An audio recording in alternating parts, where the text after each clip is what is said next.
Okay, so the face is now done, and I'm quite happy with it. You still have a sense of a darker throat underneath here, but with a little bit of contrast along each of the edge of the feathers and underneath his eyes. Now what we're going to do is, see this red, a little bit of crimson. I felt like there was too much gold up here at the top, and so I came back in with a little crimson and deepened up the color. Couple of things that I have done is I've come in with Grape Lumiere, which is a very dark purple. And I've put it up here around his eyes and around his, kind of above his eyes and kind of the side of his head, because I wanted to create a sense of shadow. And I felt like that did a really good idea, did a good job of kind of showing his eyes how deep set they are in the back of his head.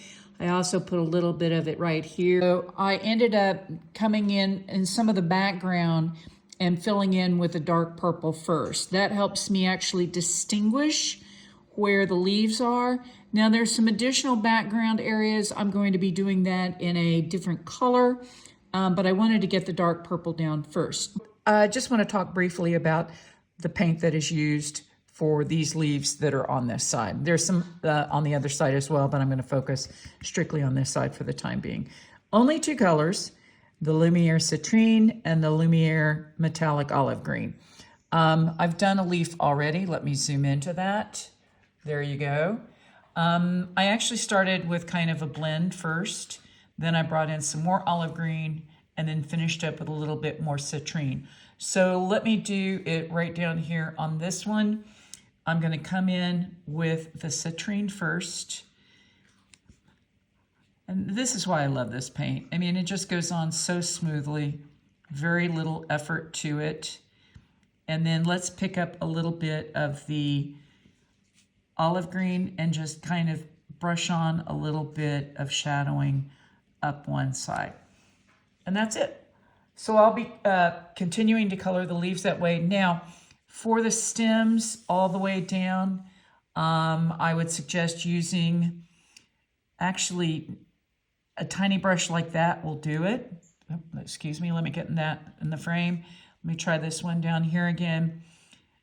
Just ever so slightly. You see the brush I'm using has a very, very fine tip. You may have to go over this a couple of times back and forth like I'm doing right there to get that in there, but that's about the easiest way you can do coloring these leaves. So that's really it. I'm going to continue to work down this direction. Now down here, you're going to see that there is, well, what I think would be the back of the flower, and I usually consider those green. Now I'm going to use the darker green. Move the light away for a bit. I'm just going to come down here and put some of the darker green. Now, I don't want to spend a whole lot of time on this. The greenery is really incidental to the entire owl itself, but of course it does need to be addressed on how you're supposed to do it. So I'm just, again, dipping the brush into the olive green, lightly coloring that on. Now, if you want later on, you can put a second layer on, but just wanted to give you a quick run through on how to do that. That's really it. Bear in mind, of course, the weave is always going to be an issue, so you may have to go over that several times. Now you'll notice again, I've covered that up. Let me zoom back out so you can see it. In a situation like that, I'm not going to make too much of an issue about it. Yeah, I can come in with a Q-tip and clean it up. To be frank with you, I'll probably just come back in with an acrylic marker and redraw the lines. Now, I want to focus here on the flowers, and let me kind of push the light away so that you can see this maybe a little bit better. There we go. I need light to be able to work, but I think it detracts from the filming. So what I ended up doing was I laid various different layers down on this particular flower right here. I needed some contrast opposed to the background behind it, which really did need to be that dark purple. So once I put the dark purple down, and let me zoom in here, I then came along with Pearl Violet, this one right here, and that is this kind of middle purple shade. Then what I did is I made a mixture of the dark purple, the violet, and the, let's see, let me get around here, pearlescent white. And that I've kind of coated, and I'm going to point out that's what I actually did the entire here. Let me get the zoom out a bit. That's what I did this entire base of this flower, because I want this flower to be lighter than the background flower. Then last but not least, I took again that pearlescent white, and while everything was still wet, I put a little bit and scrubbed so that we'd get just some highlighted tips on the very edge. And even though that's white, it comes across more like a lavender. So the similar type of thing I did up here. This is violet, and then the mixture, and then violet, then mixture, and then this is just the entire mixture. I want these buds to look very light and delicate. Now there are some buds over here, they'll get the same treatment, but since I was at this point and the paint is starting to dry out, which by the way is a problem with acrylic paint. Doesn't matter which variety, they do need to be kept moist. And the best way to do that is to add a few drops of fabric medium, which has extender in it, which will prolong your acrylics for maybe another 20 minutes. But I've been working on this for about a half an hour, and mine have already started to thicken up and develop a skin. So just bear that in mind, that when I'm going to just show you my paint palette, try to keep the amount that I put in my paint palette to a minimum. I mean, I'm going to see here, that's already kind of thickish. That's the violet.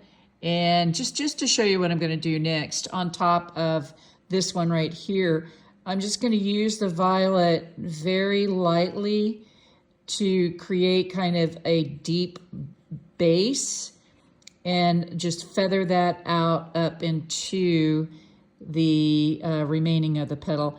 Now I'm covering up the bits of black. I will come back over with a black marker to put those back in place again. It's just sometimes really tough to try to keep your brush from painting over it, and sometimes I feel like it's just easier just to go ahead and do it. So see, I'm not putting a whole lot down. I'm just doing it for a bit of contrast and then let it feather off.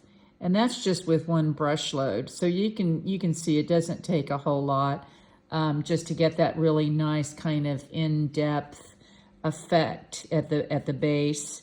Now I'll be coming in with golds and different colors here.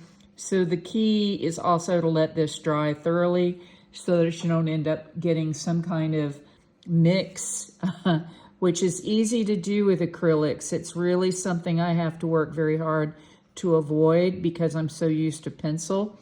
You know, these things, they do function differently, and I like to have these various different videos so that you can see what I do differently with one tool versus, say, another.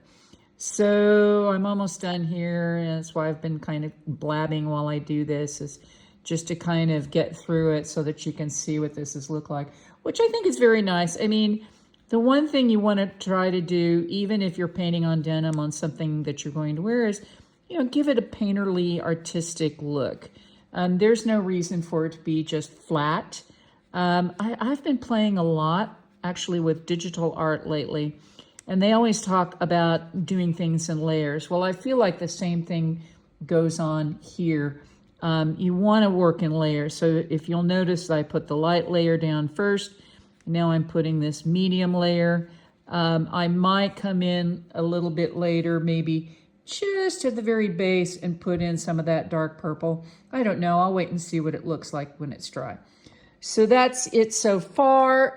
That's really these flowers. Those are basically done except for the centers. I will come over here and put the light on those two little pods. The next up is, I think I'm going to do the leaves next. Get the whole chest and neck of the owl done. Frankly, that is probably the most detailed work. The chrysanthemums can be tricky, but they're not hard. but getting all of the golds and the reds and the yellows mixed in with a tiny bit of purple and fuchsia, that's going to be the challenge of these leaves. So stay tuned, and the next part we'll talk about that.